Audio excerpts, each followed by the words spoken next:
बात करते हैं राज्यसभा चुनाव को लेकर गतिविधियों की। इस चुनाव को लेकर महाराष्ट्र और राजस्थान में सबसे ज्यादा टेंशन देखने को मिल रही है। शिवसेना और कांग्रेस को क्रॉस वोटिंग की वजह से डर सता रहा है और यही वजह है कि दोनों की ओर से राज्यों में कांग्रेस और शिवसेना ने अपने अपने विधायकों को रिजॉर्ट और होटल में कैद कर लिया है। राज्यसभा चुनाव पर रणनीति बनाने के लिए मंगलवार को उद्धव ठाकरे ने महाविकास अघाड़ी के सभी एमएलएस की मीटिंग बुलाई है। इसमें शिवसेना, एनसीपी और कांग्रेस के अलावा सरकार में शामिल सभी छोटे दलों के विधायकों और निर्दलीय विधायकों को बुलाया गया था।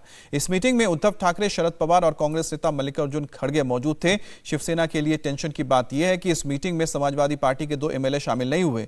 इसके अलावा बहुजन विकास अघाड़ी के 3 और ओवैसी की पार्टी के 2 विधायकों का वोट किधर जाएगा यह अभी तक साफ नहीं है, इसलिए शिवसेना की टेंशन बढ़ी हुई है।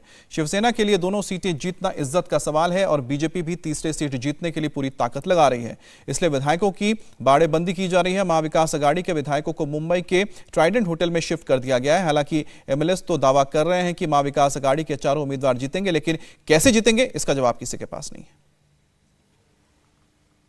शिवसैनिक हमेशा तैयार रहता है, जब इलेक्शंस आते तभी नहीं, वो हमेशा तैयार रहता है हर फील्ड पे, फिर पैंडेमिक हो या और कोई हो, इसीलिए तैयार रहता है। अभी छठा सीट तो अपना इसका है संजय पवार का, तो चुन के आने के लिए सब अपना अपने प्रयास कर रहे हैं और वो हो जाएगा। जिसको जो कुछ करना है उसको करने दीजिए। शिवसेना, एनसीपी और कांग्रेस, ये जो महाविकास आघाड़ी का गठबंधन है, उनके ही 4 लोग चुन के आएंगे। कोई भी आमदार नाराज नहीं, सब खुश है और भारी बहुमत से हमारा कैंडिडेट चुन के आएगा।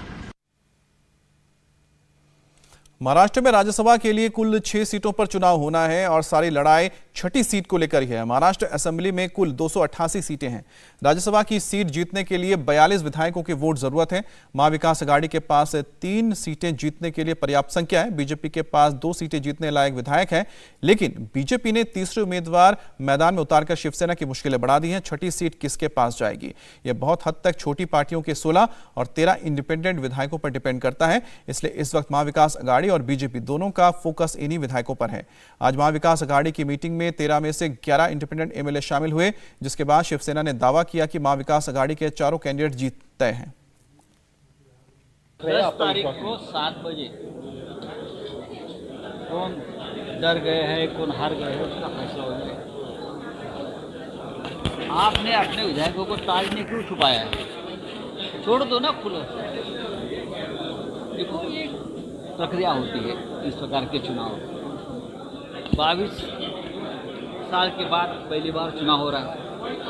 हमारे जो विधायक है सर, वो से टेक्निकल मुद्दे हैं, उनको समझाना पड़ता है। समझा क्या? कौन क्या बोलता है उसका ऊपर हमको ध्यान देने की जरूरत नहीं है।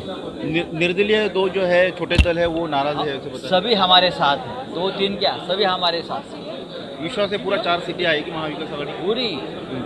अगर 5 होती तो 5वीं पे आ जाती।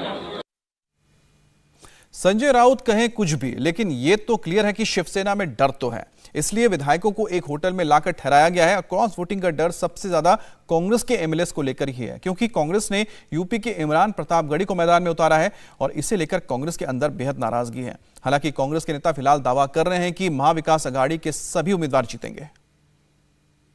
किसी भी राज्यसभा के चुनाव के पहले ऐसी बैठकें होती हैं और आप जानते हैं कि 24 साल के बाद राज्यसभा का चुनाव जिसमें मतदान होगा, तो सभी हमारे मतदाता जिन्हों महाविकास आघाड़ी के सभी विधायक हैं, उन्होंने लेके बैठेंगे। 2-3 दिन सब साथ में रहेंगे, मुंबई में रहेंगे। जीतने के लिए जो भी कश्मकश करनी पड़ रही है वो सब नेता लोग तीनों दलों के कर रहे हैं। मुझे पूरा विश्वास है कि हमारे सारे के सारे प्रत्याशी विजयी होंगे। असल में समाजवादी पार्टी और बहुजन विकास अघाड़ी ने शिवसेना की मुश्किलें बढ़ा दी है। समाजवादी पार्टी के पास 2 विधायक हैं और वीवीए यानी कि बहुजन विकास अघाड़ी के पास 3 विधायक हैं। अब बीवीए के नेता हितेंद्र ठाकुर पहले ही कह चुके हैं कि बीजेपी उनके लिए अछूत नहीं है। महाराष्ट्र में समाजवादी पार्टी के अध्यक्ष अबू आजमी ने भी उद्धव ठाकरे को चिट्ठी लेकर पूछा है कि उन्होंने मुसलमानों के लिए क्या किया। अबू आजमी ने कहा है कि उनकी पार्टी सरकार को सपोर्ट कर रही है, लेकिन राज्यसभा के इलेक्शन में वोट कहां डालना है और डालना है भी या नहीं, इसका फैसला उद्धव ठाकरे की तरफ से चिट्ठी का जवाब मिलने पर अखिलेश यादव से पूछकर करेंगे। समाजवादी पार्टी ने कभी भी बीजेपी या शिवसेना जैसी पार्टी को जो लोग सिर्फ धर्म की राजनीति करते हैं उनके साथ कभी भी हाथ नहीं मिलाया।